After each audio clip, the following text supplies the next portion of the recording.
चला आता मस्त संध्याकाळचा बेत थोडासा तुमच्या बरोबर शेअर करते.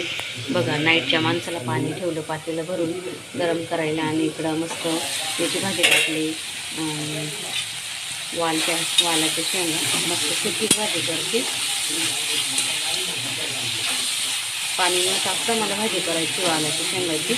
आता मस्तपैकी फोडणी दिली. आता मस्त आपण ठेवून थोडी शिजू देते आणि लगेच पोळ्या करायला घेते.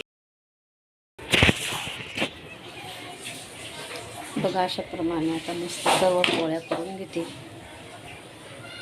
माझा तवा काळा आहे कारण की ना साधा आहे ना, म्हणून तो काळा केला तरच पोळ्या छान येतात, म्हणून मी तो काळा केला आहे.